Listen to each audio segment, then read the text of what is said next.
Signs are posted outside the Central PA Humane Society warning people of a kennel cough outbreak at the shelter. On the inside, dogs still wagging their tails as they remain quarantined in their cages.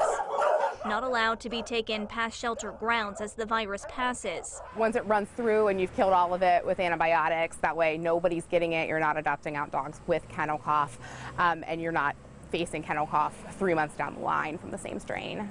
The Humane Society has the original 6 infected dogs blocked off, and it's been busy as staff continues cleaning. Right now, they're in need of more than just some volunteers. We can always use cleaning supplies, bleach, laundry detergent. We go through a ton of bleach and laundry detergent, paper towels, and we're also in need of large dog wire crates. Humane Society leaders are hoping the strain passes by next Wednesday. That way they'll be able to take animals and start adoptions once again. And these dogs can hopefully find their forever homes. In Altoona, I'm Maggie Smolka, WTAJ News.